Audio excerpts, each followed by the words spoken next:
A very warm welcome to Doorway to Sindh, presented by Sindhi Culture Foundation and the Embassy Group. My love for Sindh grew from the stories my grandmother and father shared of the happy memories of home, which I'm sure many of you have heard from your parents and grandparents. I used to consider it a compliment when somebody said to me that I don't look like a Sindhi or I don't dress like a Sindhi, till one day I questioned why I considered it a compliment. I then realized that what had survived was the food.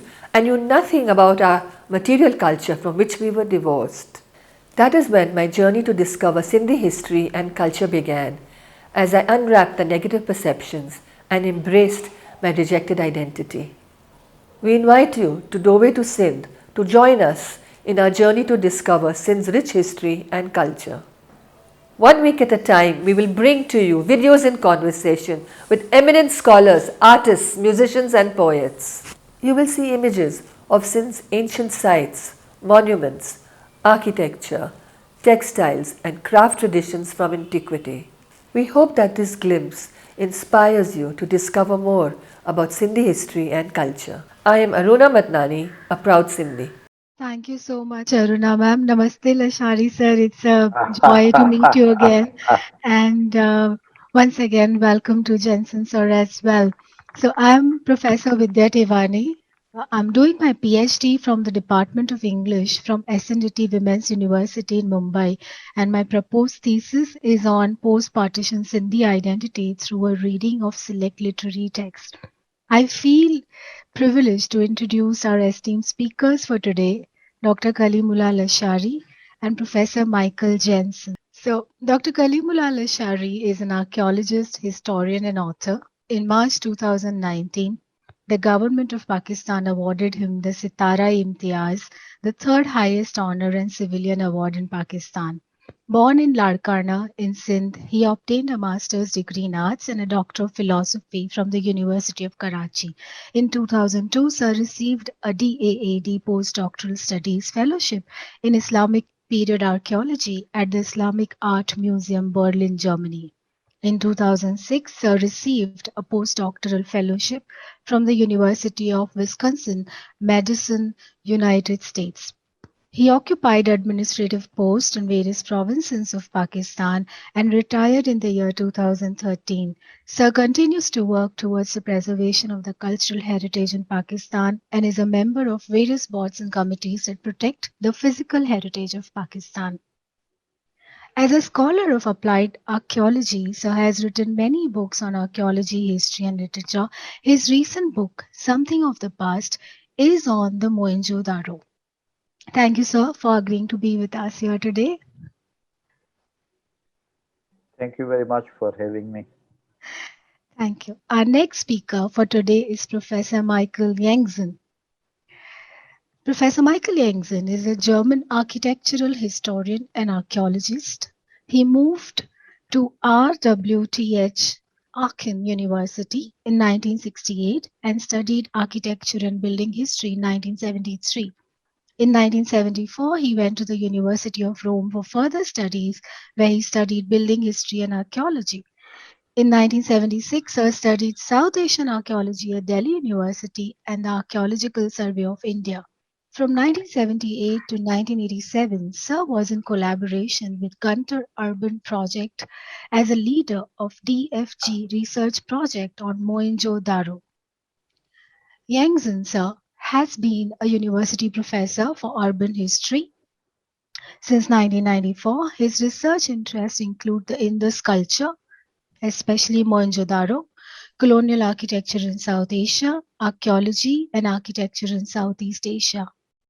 He is also one of the authors of the book Forgotten City on the Indus, Early Civilization in Pakistan from the 18th to 2nd millennial BC, published in 1996. With this, we come to the topic for today's session, Mohenjo-daro.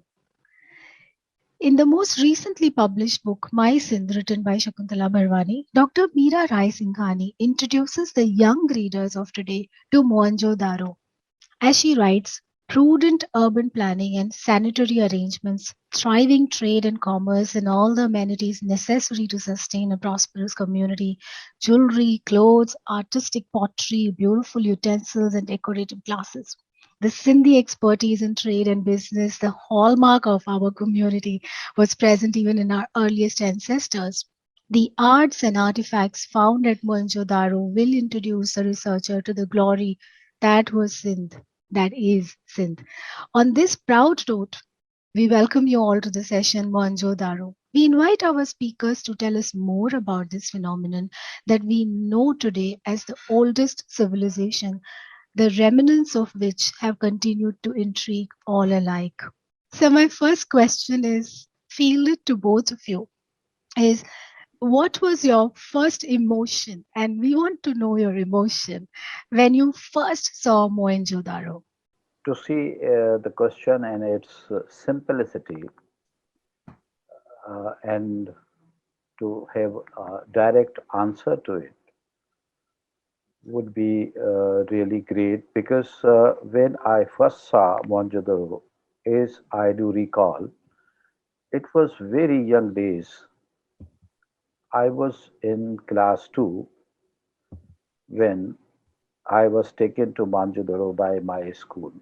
And this was a bus trip and this was a day trip. Once face to face with uh, the present day stupa, which stands atop the site, it was a scene to behold. And once you are there, you feel like be in a trance. And I do remember having to roam around within those streets. And I clearly remember the first street is Michael Jansen, his fascination to that street as well. It catapulted me into a sort of a daydream. I thought that look at the grand avenue, which is just running at the center of a city, which at that particular time frame, the Larkana did not even had such a good view of the town. And then I only sort of realize the missing elements which might have been there within the city, the trees which were missing at that time, and I could see that under those magnificent trees, which might be the people tree and the banyan tree, the people sitting interacting among themselves. So this imagination was there for lifelong. And I kept going back to the Mohenjo-daro even till today. When I was instructing in one of the gyms which was running in Larkana, our annual trip was always on the bike to Mohenjo-daro. And my students kept enjoying that trip and it actually initiated their education into the physical heritage. And I'm proud that many of my students from very early, simple, normal educative programs went into an advanced studies in archaeology and architecture. And this fascination was because they had seen Mohenjo-daro the way I was looking at it. And this is one such love that the people from Larkana do have with Mohenjo-daro. And I am still in love and I Lovely, enjoy this love. lovely, lovely. It sounds like a love story, true love story, sir. Yangzhen, sir, do you also echo the emotions and Yes, I was listening carefully to dear Kaleemullah, and I fear we have the same wife.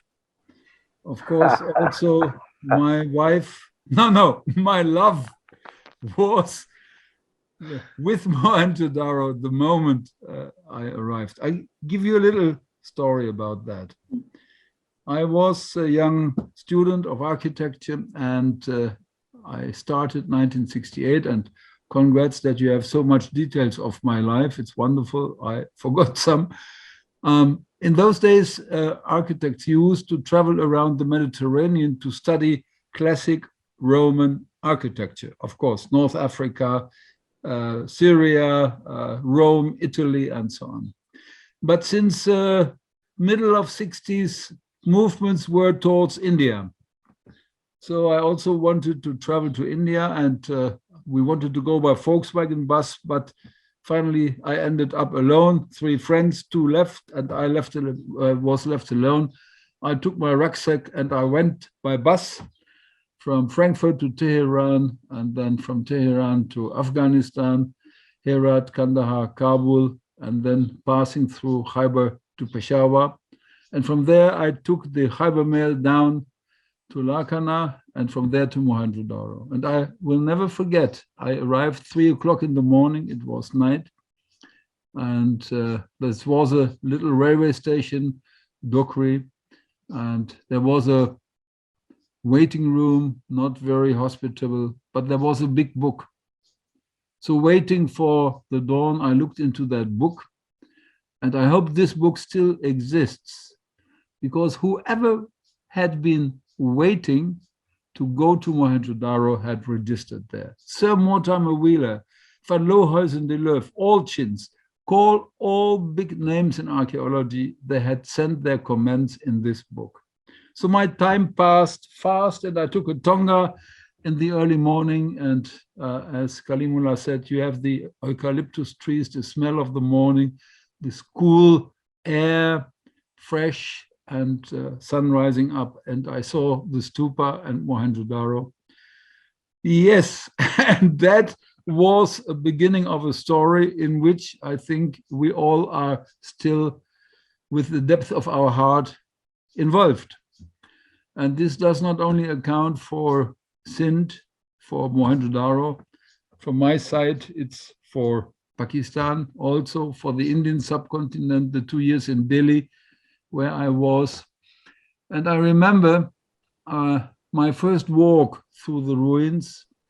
These were these million bricks who told 1,000 stories. And I was sitting on the stupa and looked into this wide field. And I thought, how many souls must have been living there and perhaps are still there. So it's a mystic city. If you have the feeling for it, and you watch the days, and you understand suddenly why the roads are wide, like First Street, and the lanes are narrow, because when the sun is coming up, the heat is going up, but these little lanes zigzag in grid systems remain cool.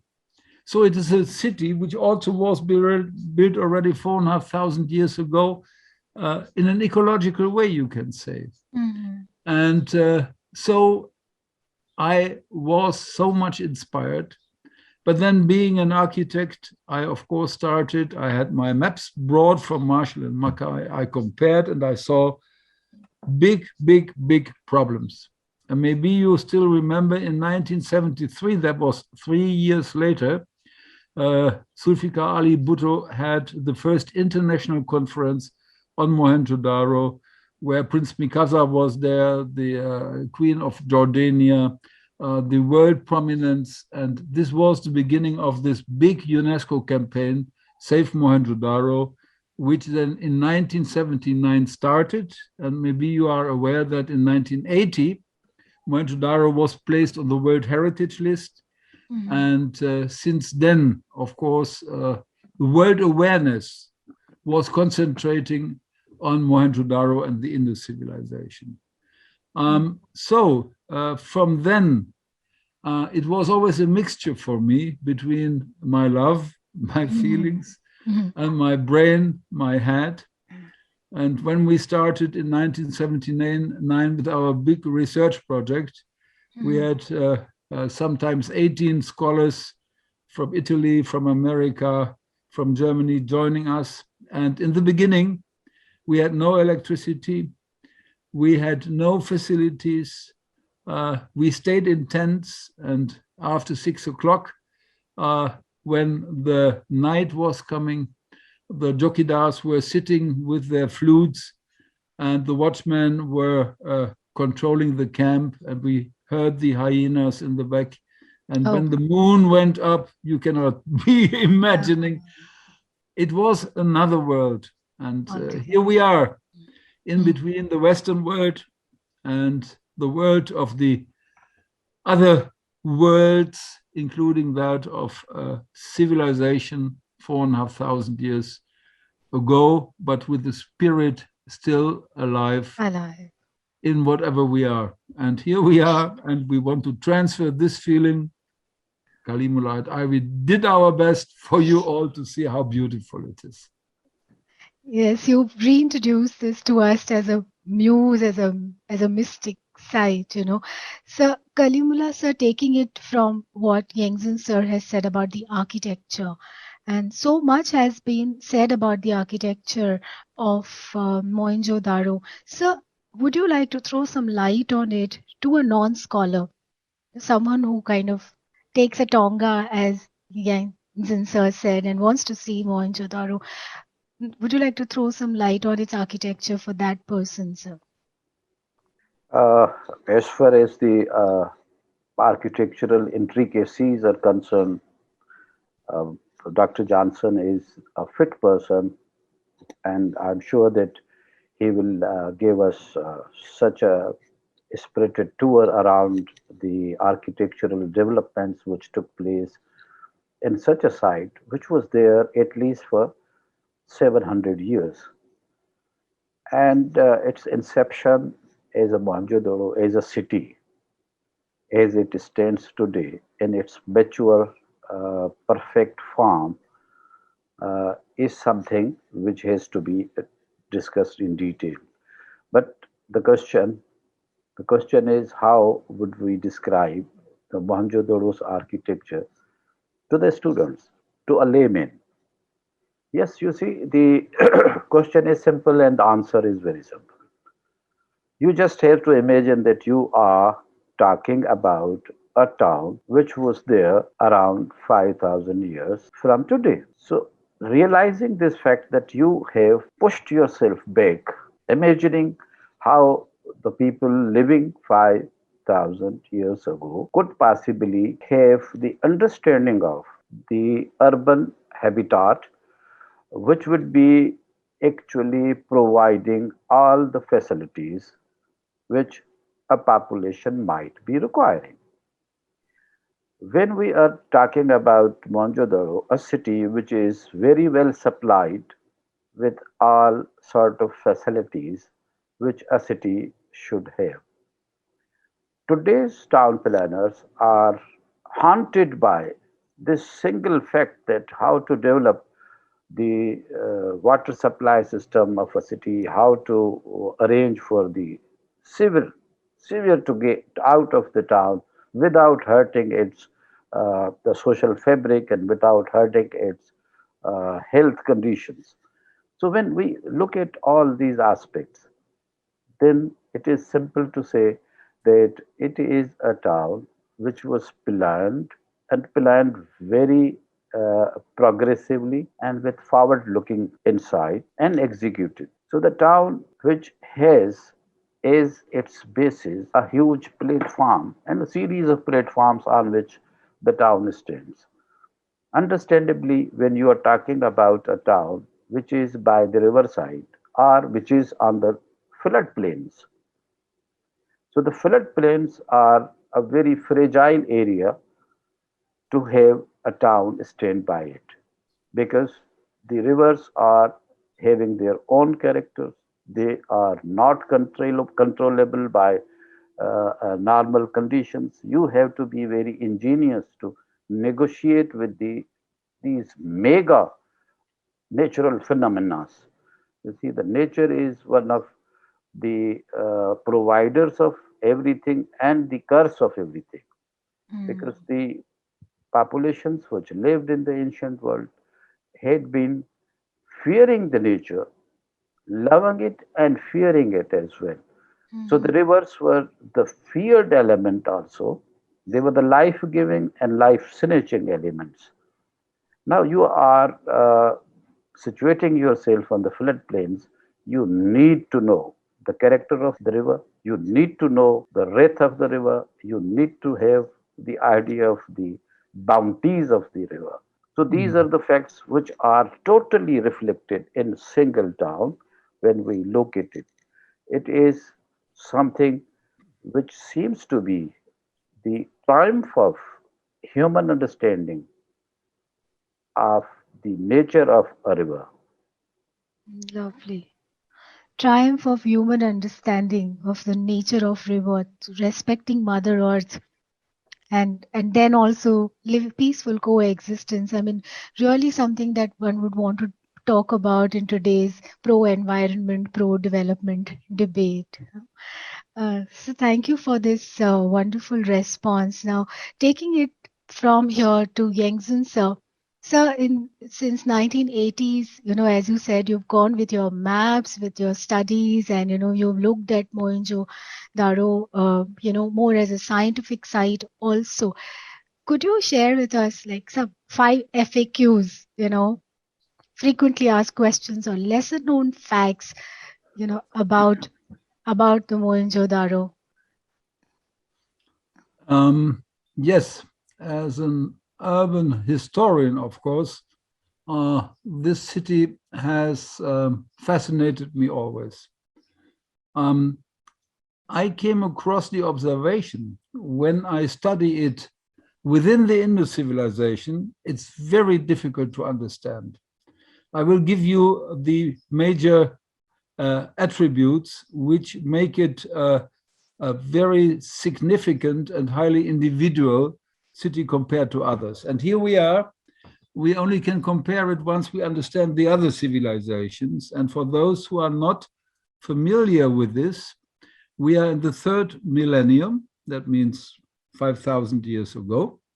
And we have 3 civilizations which developed: Egypt, Mesopotamia, and known since 1992, 22, the Indus Valley civilization. All 3 have a writing, but the Indus Valley writing seems not yet to be deciphered. So we have a specific phenomenon, and all of them are large. Looking at the structures, we see major differences, and this is when we try to understand who built these cities. I was sitting there and I was thinking, okay, looks good, I can describe it, but what happened here? What was the phenomenological appearance of this, what we call Mohenjo Daro? Why is it there? And who did it? And then I came across this observation: whatever you want to do, you must have the facility. You must have a will, you must have power, but that is all not enough. You must also have human resources to do it, and so on. And looking deeper into this question, we come through 3 aspects of power. One is the sacred power, which would be any religion. The second one is an elite power, like kings, societies like that. And the third one is people themselves, like us. So if we look at these 3 components, we will see that Egypt consists of the combination of sacred and elite power.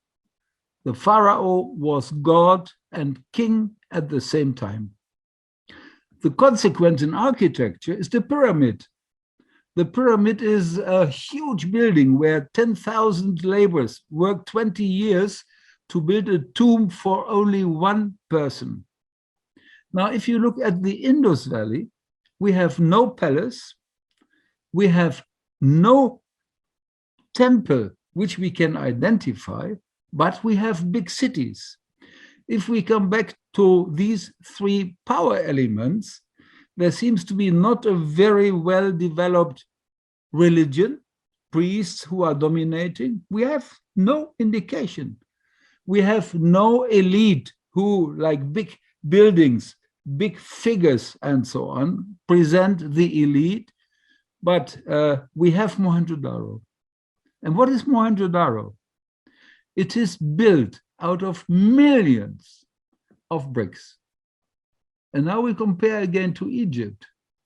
The pyramids have been built by stone blocks, 20, 30 tons heavy, which only can be moved with very heavy tools and hundreds of people.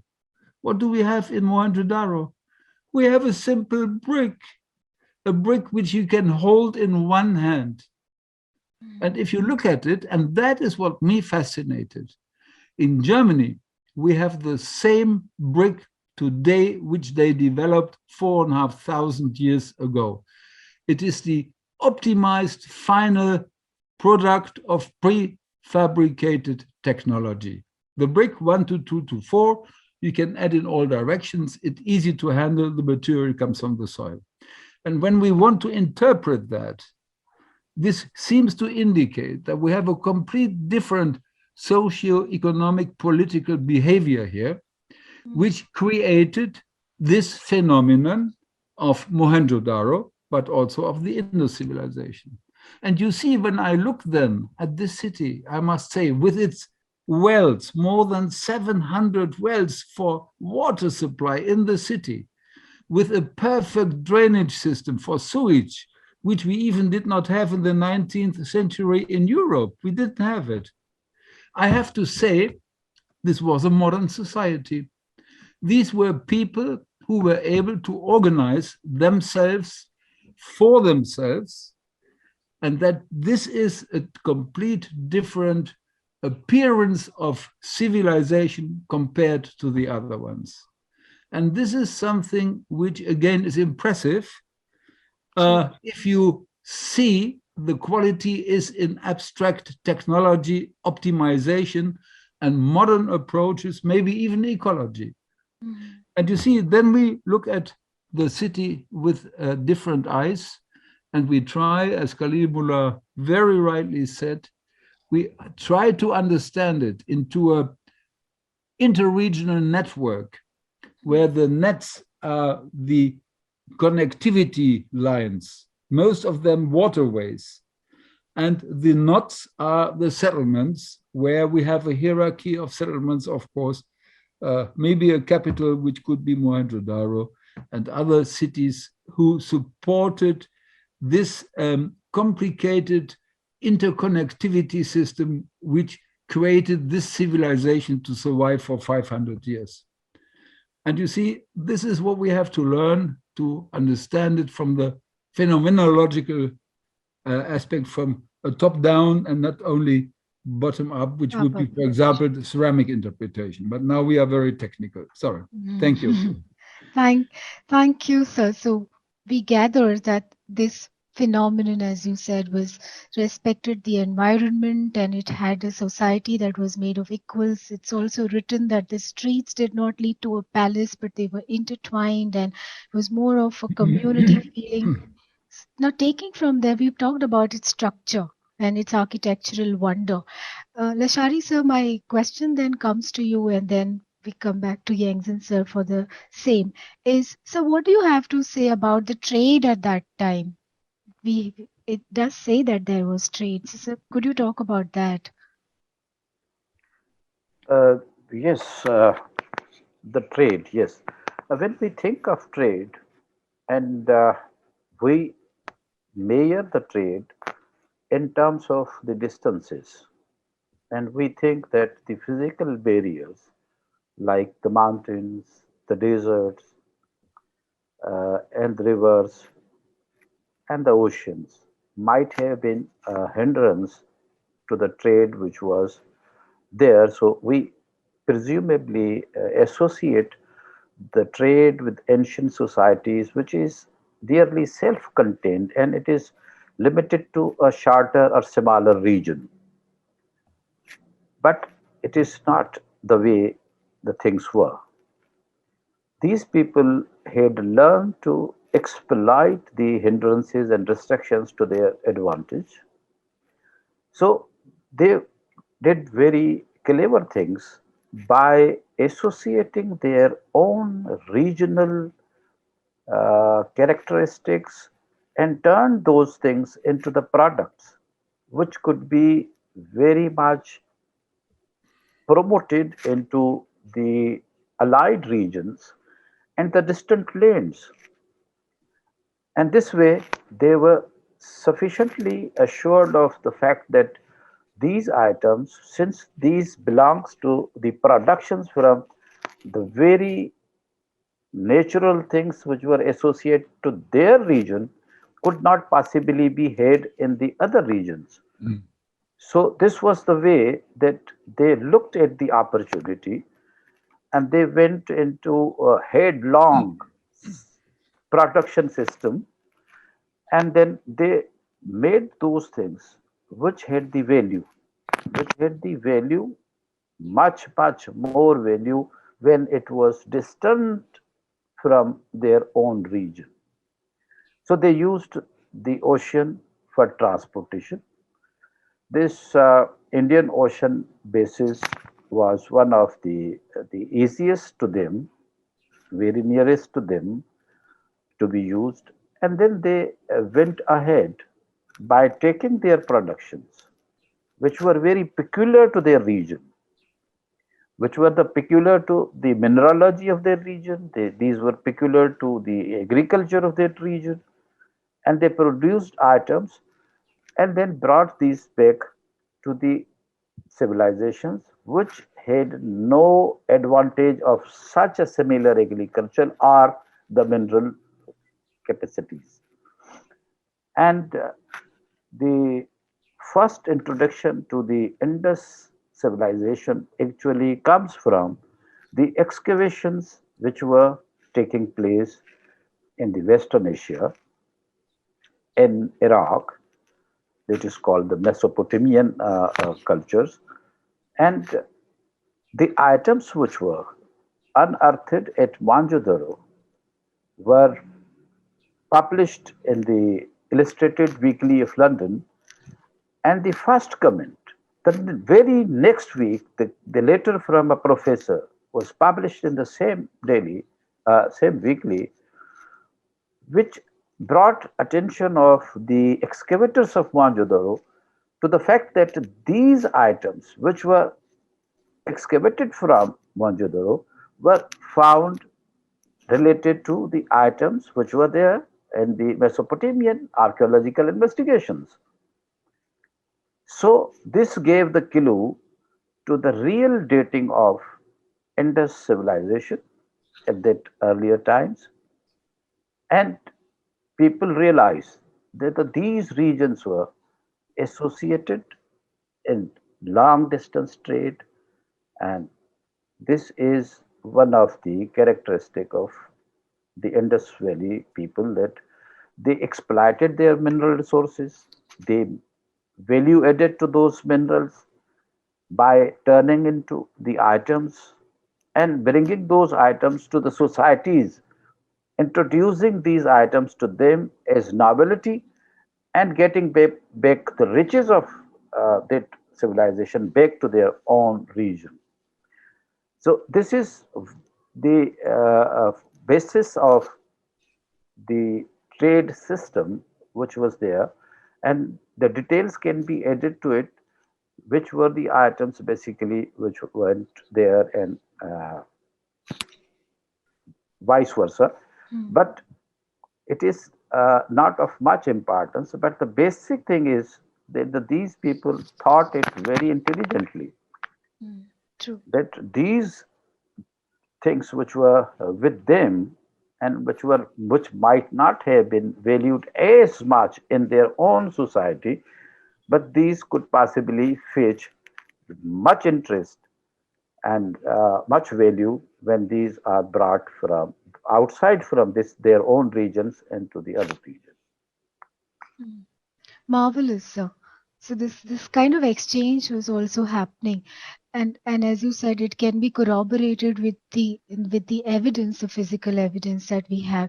Yangzhen, sir, coming to the evidence, the excavations that have happened, And so correct me if I'm wrong that, because of the fragility, because of the sensitivity of this site, it's after I think 1960s, it's no, the excavations no more take place. And now, so would you like to tell our listeners, our viewers, as to what are steps that are being taken also to kind of preserve this something so valuable, but we want to know more about it, but at the same time we want to preserve it, so how are we dealing with this concept? Yeah, you are talking about the architecture or the objects or the general? So in general. Okay. No. Look at me to my right. You see the little figure in the back. I Yes. purposely placed it. This is the priest king. This is the largest sculpture found ever in the Indus civilization. Look at that, 15 centimeters high. Now, if we talk about trade, indeed, in what we do normally in analysis, we classify in prestige objects, in subsistence objects, and in belief objects. That means what is prestige? It is your little watch, not in those days, but it is prestige, a gold ring, gold, silver, whatever is of high value. And we know since the 10th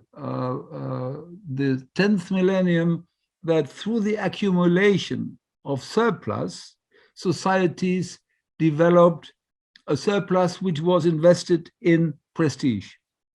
So when you have more than just for eating, that what you keep, you invest in something else. And therefore, people drive big cars or small cars.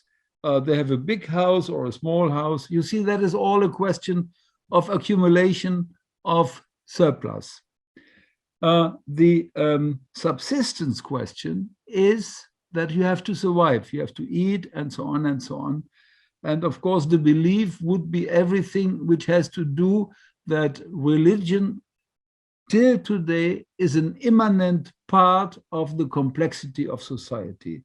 Now, once we take such classifications, and Kaleemullah rightly said, we have not only in Mesopotamia, that was the third dynasty of Ur, which doesn't say you very much, which is also third millennium. And in the graves of Queen Shubat, they found beads, and carnelian beads are typical for the Indus Valley, which were found from the Indus Valley about 1,000 kilometers away in Mesopotamia. But we also have nowadays objects in Oman. Recent findings with seals and so on are discovered there. But when we look at Mohenjo Daro, from our point of view, we have hardly anything which was exchanged. What are the objects which are registered? It is normally the pottery, use, copper, of course, and that perhaps was one trading element, but not something very special, for example, from Mesopotamia, which was found in Mohenjo Daro. That means we have not yet understood the mechanism of trade, which always is exchange. You only have trade when you give something and you get something back. And so this is one of the big questions, but of course we have very good experts like Martin Neuer and all our friends who have been working in the technologies analysis for objects to be traded. Now, regarding the conservation of all that, it is of course very important, and I'll tell you why. In Egypt, we know everything, or let us say very much, through the fact that we have texts. And when we read texts, we can understand these components which are not material. In Indus Valley, we only have material relics, and we have to interpret them because we cannot read the writing. And even if we could read it, the little seals, which you can see in every book, have normally not more than 8 to 10 characters. That means they are not telling us the story of a son of the king who fought against the neighbors and whatever these wonderful stories are. So we have to interpret the material relics for the non-material conception of culture as an abstractum. That's the big, big problem. Now, as we only have the material culture, the conservation of not only every object, of course, but also of all architecture is of extreme importance. And that is why UNESCO started in 1979 the Save Mohenjo Daro campaign with more than $20 million in those days, who are much more valuable than they are today, to save Mohenjo Daro. And here we have the enormous importance, and that is why we all try to still finalize our approach towards the city as a structure. How were the houses built? Can we differentiate social hierarchy? Where are the rich? Where are the poor? And so on. And therefore, we have to invest everything, not only to protect the objects, but also to the cities and to the settlements. Wonderful. So we're saying that all we have is this material little evidence through which we have to understand the culture further. So you briefly mentioned the script, and that also we've hopefully created a comprehensive picture of Mohenjo Daro for our non-scholars and our viewers. Is that, and I'm sure that we are already intrigued, just as your first love it was. I think it's going to begin to be our love as well.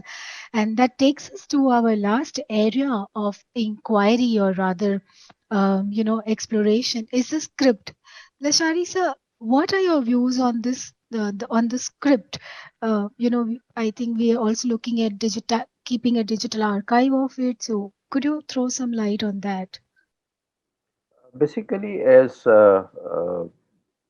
Professor Jansen was referring to, that the available signage which is with us is of very limited scope, and the seals which carry the signs, and some of the signs of Mohenjo Daro are found on pottery and other objects.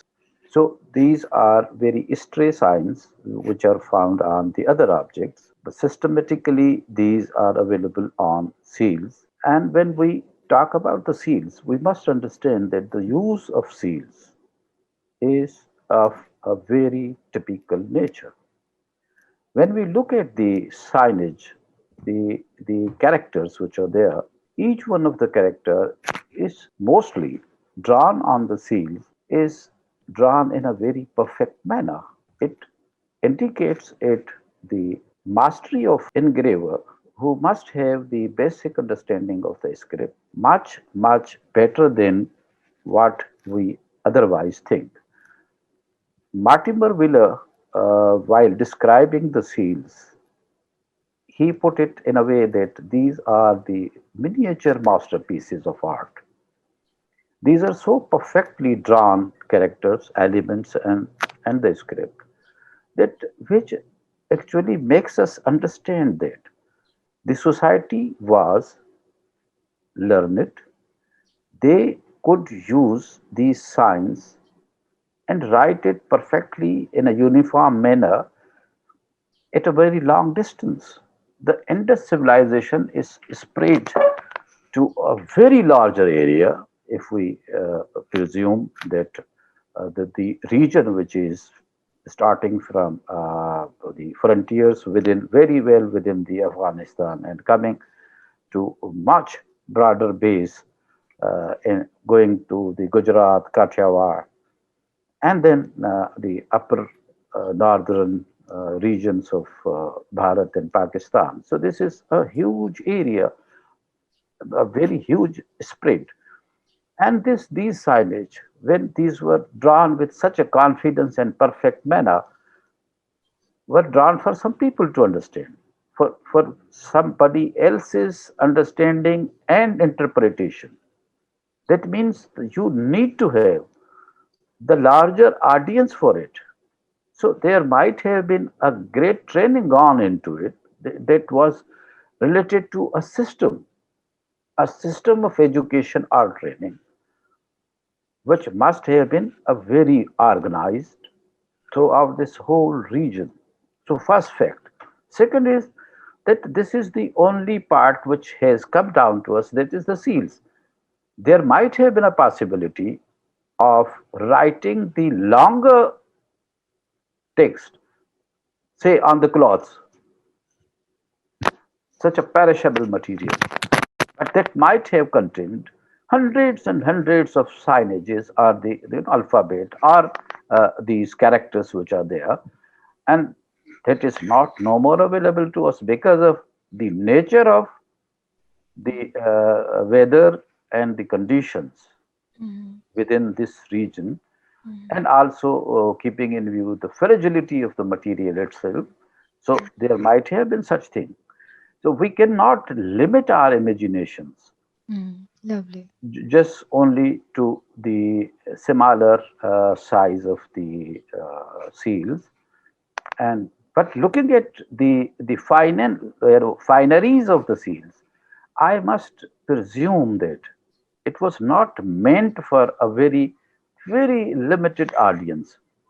This training and this maturity of writing down, engraving these similar characters with such perfection, and within the span of out of the 500-600 existence of Manjadaro, when we look at the script, it must have its mature period of at least 300 years, at least.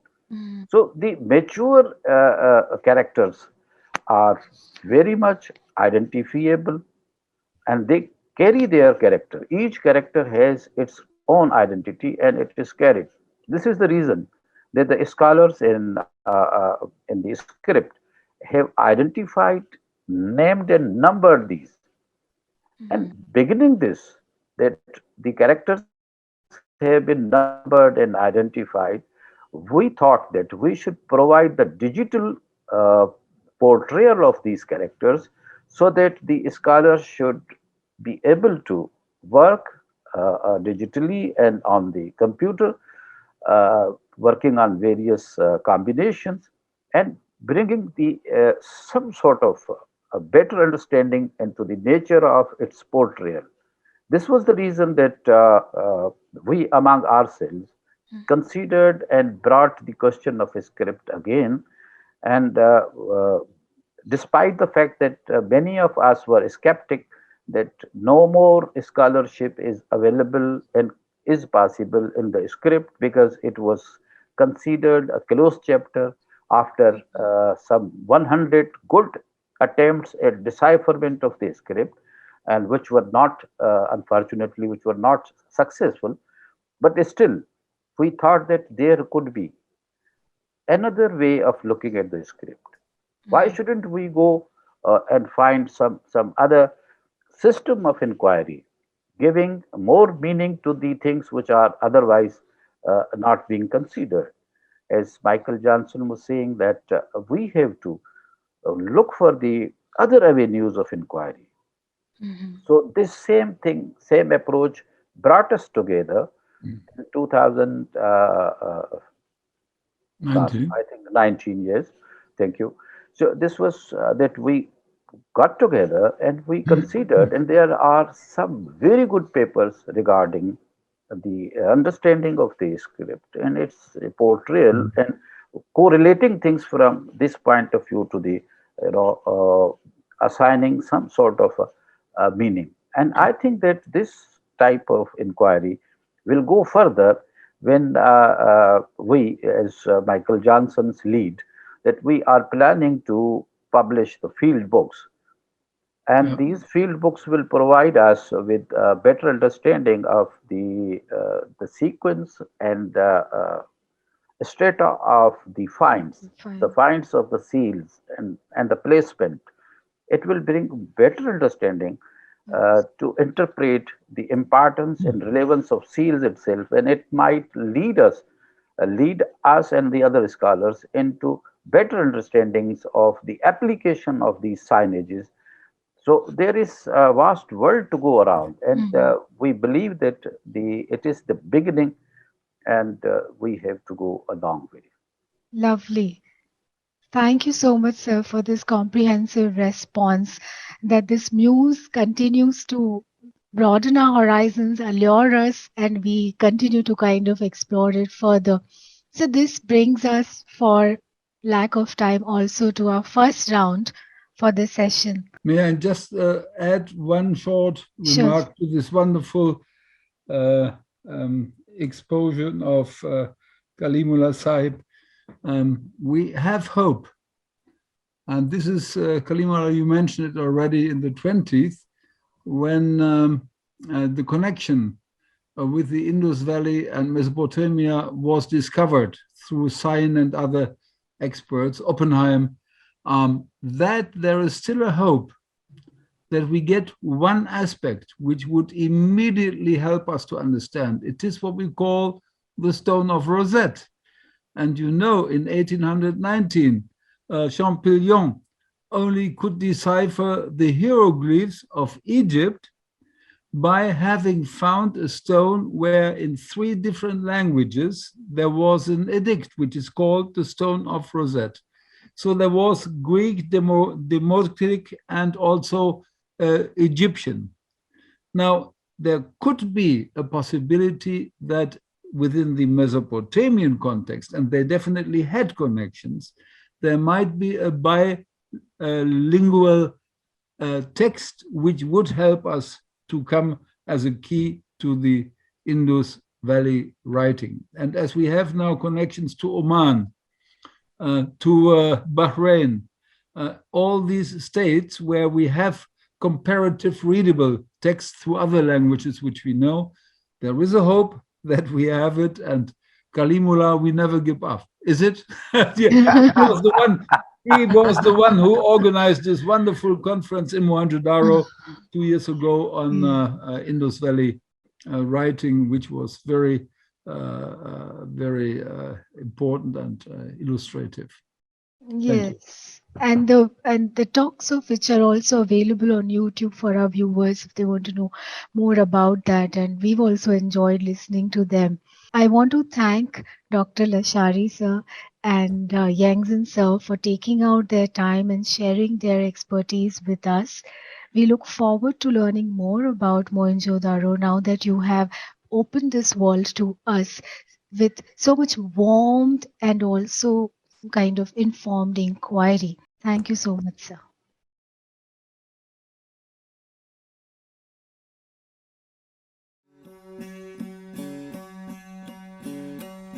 अजब उतर पार दे ताड़े की तवार अजब उतर पार दे ताड़े की तवार हारन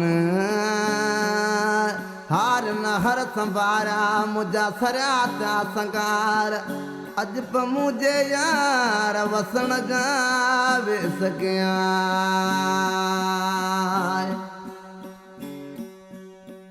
अजब उतर पार दे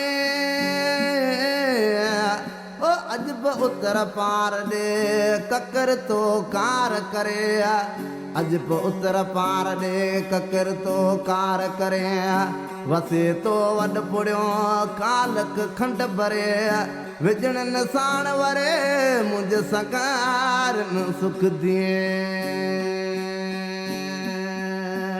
हो तो के सिंधड़ी सारे हो तो के सिंधड़ी सारे